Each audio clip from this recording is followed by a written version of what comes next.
Hey guys, Danny Johnson here, and today we're going to remove the third brake light here. It's very simple, and I'll show you how to do it.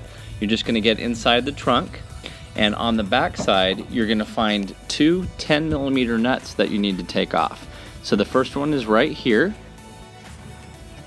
and then the second one is just right on the other side, right there, and that's actually attached to the brake light assembly itself.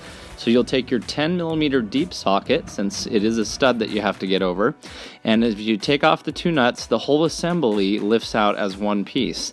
And you'll see over here it has a little connection, so you just push down on the button right there in the middle of the screen. And so then the whole thing comes out. You'll see here I've disconnected it. And so it's all one assembly with all the light bulbs still on it, so you don't have to undo any of it. So the first light bulb is for the trunk light when you pop the trunk, and then the rest are just the bulbs.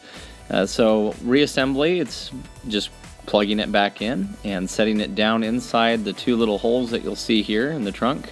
So just guide it right into those two places.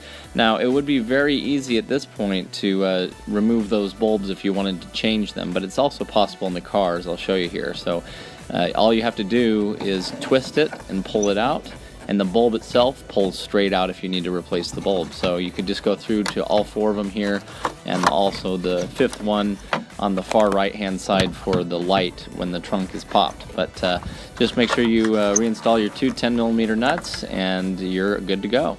So thanks for watching. Hopefully this was a helpful video. You can see how easy it is to remove this third brake light, and we may even repair it, wet sand it, and hit it with some clear coat in the future.